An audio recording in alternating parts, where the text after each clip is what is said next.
ഭൂപ്രദേശങ്ങൾ, അതിർത്തികൾ, പരമാധികാരം, സ്വയം നിർണയ അവകാശം എന്നിവയുമായി ബന്ധപ്പെട്ട വിഷയങ്ങളിൽ ഇസ്രായേലികളും പലസ്തീനികളും തമ്മിൽ ദീർഘകാലമായി നിലനിൽക്കുന്ന സംഘർഷത്തെയാണ് നമ്മൾ ഇസ്രായേൽ പലസ്തീൻ സംഘർഷം എന്ന് പറയുന്നത്.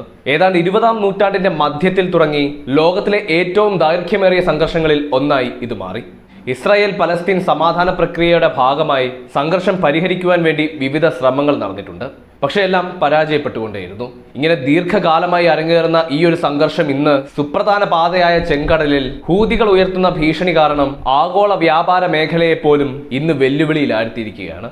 പലരും ധരിച്ചിരിക്കുന്നത് ഈ ഒരു സംഘർഷത്തിന്റെ പ്രധാന കാരണം മതമാണെന്നാണ്. എന്നാൽ മതം ഒരു ഘടകമാണെങ്കിൽ കൂടിയും ഇത് മതത്തിന് വേണ്ടി നടത്തുന്ന യുദ്ധമല്ല, മറിച്ച് ഭൂമിക്ക് വേണ്ടിയും അതിർത്തികൾക്ക് വേണ്ടിയും അധികാരത്തിന് വേണ്ടിയും നടത്തപ്പെടുന്ന സംഘർഷമാണ്. നിലവിൽ ഈ ഒരു പ്രശ്നവുമായി സംബന്ധിച്ച് ഏറ്റവും കൂടുതൽ കേൾക്കപ്പെടുന്ന പേരാണ് ഗാസ. അതോടൊപ്പം തന്നെ കേൾക്കപ്പെടുന്ന മറ്റൊരു പേരാണ് ഹമാസ്. നമ്മൾ ഇന്ന് ഈ വീഡിയോയിൽ സംസാരിക്കാൻ പോകുന്നത് ഗാസ എന്ന പ്രദേശത്തെക്കുറിച്ചും അവിടെ ഭരണം നടത്തുന്ന തീവ്ര ഇസ്ലാമിക രാഷ്ട്രീയ സൈനിക സംഘടനയായ ഹമാസിനെയും കുറിച്ചുമാണ്. സോ വീഡിയോ മുഴുവനായി കാണുക, അറിവ് നേടാനായി അഭിനിവേശത്തോടെ വരിക. It's me Abreshanand. Welcome to the video.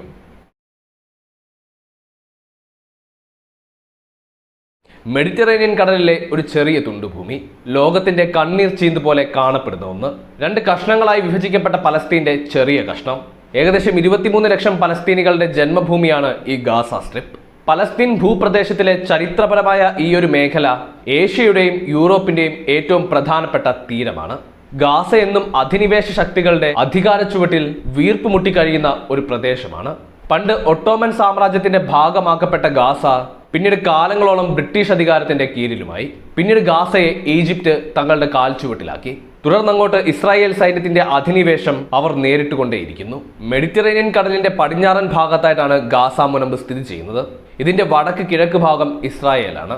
തെക്ക് ഭാഗത്താണെങ്കിൽ ഈജിപ്തിന്റെ സിനായി പ്രവിശ്യയും. ഭൂമിശാസ്ത്രപരമായി പലസ്തീന് ഗാസ അല്ലാതെ മറ്റൊരു ഭാഗം കൂടിയുണ്ട്, വെസ്റ്റ് ബാങ്ക്. ഈ ഒരു വെസ്റ്റ് ബാങ്കുമായി ബന്ധമറ്റ് കിടക്കുന്ന ഒരു തുണ്ടുഭൂമിയാണ് ഈ ഗാസ എന്ന് നമുക്ക് കാണാൻ സാധിക്കും. വെസ്റ്റ് ബാങ്കിൽ നിന്നും ഗാസയിലേക്കും അതുപോലെ നേരെ തിരിച്ചും പലസ്തീനികൾക്ക് സാധാരണ പോലെ യാത്ര ചെയ്യാൻ സാധിക്കില്ല. ഗാസയിൽ ജീവിക്കുന്നവരിൽ ഭൂരിഭാഗവും അഭയാർത്ഥികളോ 1948-ൽ ഇസ്രായേൽ രൂപീകരണത്തിന്റെ ഭാഗമായി സയനിസ്റ്റ് ശക്തികളാൽ പുറന്തള്ളപ്പെട്ട ജനതയുടെ പിൻഗാമികളായിട്ടുള്ളവരോ ആണ്.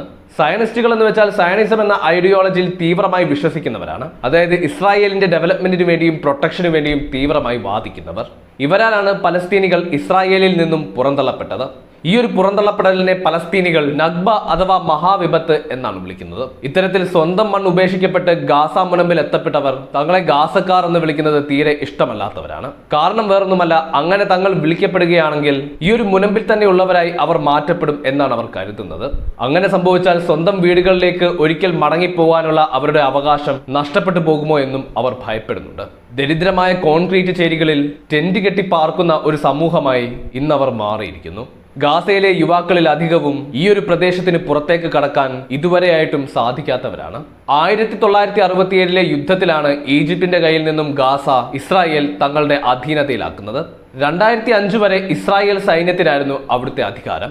അന്നത്തെ പ്രധാനമന്ത്രിയായിരുന്ന ഏരിയൽ ഷാരോൺ ഗാസയിൽ വേണ്ടത്ര താല്പര്യം പ്രകടിപ്പിക്കാത്തതിനെ തുടർന്ന് 2005 ശേഷം ഏകദേശം 8000 ഇസ്രായേൽ കുടിയേറ്റക്കാർക്ക് അവിടെ നിന്നും തിരിച്ചു പോകേണ്ടി വന്നു.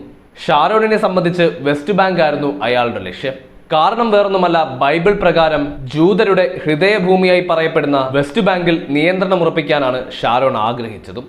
തീവ്ര ഇസ്ലാമിക സംഘടനയായ ഹമാസ് 2006-ൽ നടന്ന തിരഞ്ഞെടുപ്പിൽ വിജയിച്ചത് പലസ്തീൻ രാഷ്ട്രീയത്തിൽ പുതിയ വിള്ളലുകൾ വീഴുന്നതിന് കാരണമായി തീർന്നു.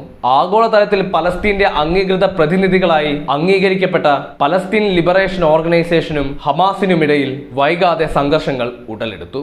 ഒരു സ്വതന്ത്ര പലസ്തീൻ രൂപീകരിക്കുന്നതിൽ PLO പരാജയപ്പെട്ടു എന്നതായിരുന്നു ഹമാസ് അവരെ എതിർക്കുവാനായി മുന്നോട്ട് വെച്ച കാരണം. 2007 മുതൽ ഹമാസിനായിരുന്നു ഗാസയുടെ പൂർണ്ണ അധികാരം. അങ്ങനെ ഉരുക്കുമുഷ്ടിയുമായി അവരവിടെ ഭരണം തുടർന്നു പോന്നു. എങ്കിലും ഗാസയിലേക്കുള്ള അധിനിവേശം ഇസ്രായേലും തുടർന്നുകൊണ്ടേയിരുന്നു. ഗാസ ഇപ്പോഴും അധിനിവേശ ഭൂമിയാണെന്ന് ഐക്യരാഷ്ട്രസഭയും അംഗീകരിക്കുന്നുണ്ട്. ഇസ്രായേൽ അറബ് യുദ്ധത്തിൽ ഈജിപ്തിനെ തോൽപ്പിച്ചതിന് പിന്നാലെ 1979-ൽ ആ രാജ്യവുമായി ഇസ്രായേൽ ഒരു കരാർ ഉണ്ടാക്കിയിരുന്നു. അതിൻ പ്രകാരം ഈജിപ്തിന്റെ കയ്യിലായിരുന്ന ഗാസയുടെ കര, വായു, കടൽ മേഖലകളെ ഇസ്രായേൽ തങ്ങളുടെ അധികാര പരിധിയിലേക്കാക്കി. ഇപ്പോഴത്തെ അവസ്ഥ എന്തെന്നാൽ ഭക്ഷണം, ഇന്ധനം, വെള്ളം, ഇന്റർനെറ്റ് സംവിധാനം, ഊർജ്ജ സംവിധാനം എന്നിവയ്ക്കെല്ലാം ഇസ്രായേലിന്റെ അനുമതിയില്ലാതെ ലഭിക്കുകയില്ല എന്ന അവസ്ഥയിലേക്ക് രൂപാന്തരപ്പെട്ടു. മനുഷ്യരുടെ കാര്യവും ഇതിൽ നിന്നും വ്യത്യസ്തമല്ല. ഗാസയുടെ തെക്ക് ഭാഗത്താണ് ഇസ്രായേൽ നിയന്ത്രണത്തിലല്ലാതെയുള്ളൊരു അതിർത്തി കവാടമുള്ളത്. അതിന്റെ പേരാണ് റാഫ അതിർത്തി. ഈജിപ്തുമായി ഗാസ പങ്കിടുന്ന അതിർത്തിയാണ് ഈ പറഞ്ഞ റാഫ അതിർത്തി. എന്നാൽ ഇവിടവും ഗാസക്കാർക്ക് മുന്നിൽ അടഞ്ഞു തന്നെ കിടക്കുകയാണ്. കാരണം എന്തെന്നാൽ ഹമാസുമായി നല്ല ബന്ധത്തിലല്ല ഈജിപ്റ്റ് ഉള്ളത്. അതുമാത്രമല്ല, ഇസ്രായേലിന്റെ പിന്തുണക്കാരിൽ മുൻപന്തിയിലുള്ള അമേരിക്കയുമായി സഖ്യത്തിലാണ് ഈജിപ്റ്റ്. അതുകൊണ്ട് തന്നെ പലസ്തീനികൾക്കായി അവരുടെ അതിർത്തി കവാടം തുറന്നിടുവാൻ ഈജിപ്തിന് ഇന്നും മടിയാണ്. ഗാസ നേരിട്ട 5 യുദ്ധങ്ങളുടെ ഭാഗമായി നടന്നിട്ടുള്ള കനത്ത ബോംബാക്രമണങ്ങളും തുടരുന്ന ഉപരോധവും സാധാരണ പൗരന്മാരെയാണ് കൂട്ടത്തോടെ ശിക്ഷിക്കുന്നതെന്നാണ് UN വിദഗ്ധർ അഭിപ്രായപ്പെട്ടത്. ഹ്യൂമൻ റൈറ്റ്സ് വാച്ച് അഭിപ്രായപ്പെട്ടത് ലോകത്തിലെ ഏറ്റവും വലിയ തുറന്ന ജയിലാണ് ഗാസ എന്നാണ്. കാരണം അവിടെ എല്ലാവിധ മനുഷ്യാവകാശങ്ങളും നിഷേധിക്കപ്പെട്ടുകൊണ്ടേയിരിക്കുകയാണ്. ഇനി ആരാണ് ഹമാസ് എന്ന് നമുക്ക് നോക്കാം. ഹറക്കത്തുൽ മുഖാവമത്തുൽ ഇസ്ലാമിയ എന്ന അറബി പദത്തിന്റെ ചുരുക്കപ്പേരാണ് ഹമാസ് എന്നത്. ഇസ്ലാമിക പ്രതിരോധ പ്രസ്ഥാനം എന്നതാണ് പൂർണ്ണനാമത്തിന്റെ അർത്ഥം. തീക്ഷ്ണത, ശക്തി, ധീരത എന്നൊക്കെയാണ് ഹമാസ് എന്ന പദത്തിന് അർത്ഥം വരുന്നത്. നിലവിൽ ഗാസയിൽ ഭരണം നടത്തുന്ന ഒരു രാഷ്ട്രീയ സൈനിക കക്ഷിയാണ് ഈ ഹമാസ്. പലസ്തീൻ പ്രദേശങ്ങൾക്കുള്ളിലെ പ്രബലമായ രാഷ്ട്രീയ ശക്തികളായി ഇവർ പരക്കെ കണക്കാക്കപ്പെട്ടു.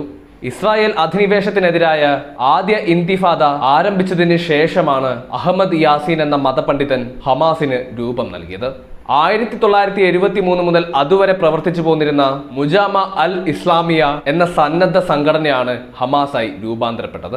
1990കളിൽ PLOയും ഫത്തഹ് പാർട്ടിയും ദ്വിരാഷ്ട്ര പരിഹാരം അംഗീകരിച്ചുവെങ്കിലും, അതായത് ഇസ്രായേലും പലസ്തീനും 2 രാഷ്ട്രങ്ങളായി നിലകൊള്ളുന്നത് അംഗീകരിച്ചുവെങ്കിലും ഹമാസ്, PFLP തുടങ്ങിയ സംഘടനകൾ ഇതിനോട് വിയോജിക്കുകയും തുടർന്ന് സായുധ വരി തിരഞ്ഞെടുക്കുകയും ചെയ്തു. 2006ലെ ഫലസ്തീൻ ലെജിസ്ലേറ്റീവ് തിരഞ്ഞെടുപ്പിൽ ഹമാസിന് ഭൂരിപക്ഷം ലഭിച്ചു. തുടർന്ന് 2007ൽ ഗാസ ന്റെ നിയന്ത്രണം ഏറ്റെടുക്കുകയും വെസ്റ്റ് ബാങ്കിൽ നിന്നും പിന്മാറുകയും ചെയ്തു.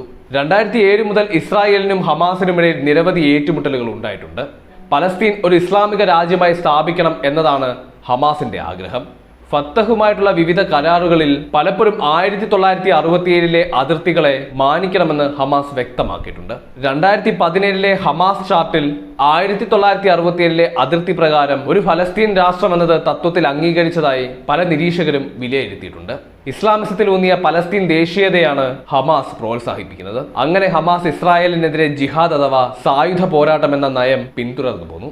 ഹമാസിന്റെ ഇസ്രായേൽ വിരുദ്ധതയും PLOയുടെ അഴിമതിയും മൂലം പലസ്തീനികളിൽ പലരും ഹമാസിലേക്ക് ആകൃഷ്ടരാവുകയാണ് ഉണ്ടായത്. അതിന്റെ ഫലമായി 2006 ജനുവരിയിൽ പലസ്തീൻ പാർലമെന്റിലേക്ക് നടന്ന തിരഞ്ഞെടുപ്പിൽ ഹമാസ് തനിച്ച് ഭൂരിപക്ഷം നേടി.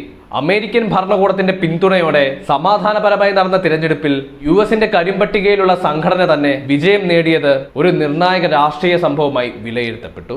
എന്നാൽ ഈ ഒരു തിരഞ്ഞെടുപ്പിൽ ഇസ്രായേൽ വിരുദ്ധതയേക്കാൾ പലസ്തീനിലെ നിലവിലുണ്ടായിരുന്ന ഭരണകൂടത്തിന്റെ അഴിമതിയായിരുന്നു ഹമാസ് വിഷയമാക്കിയത്.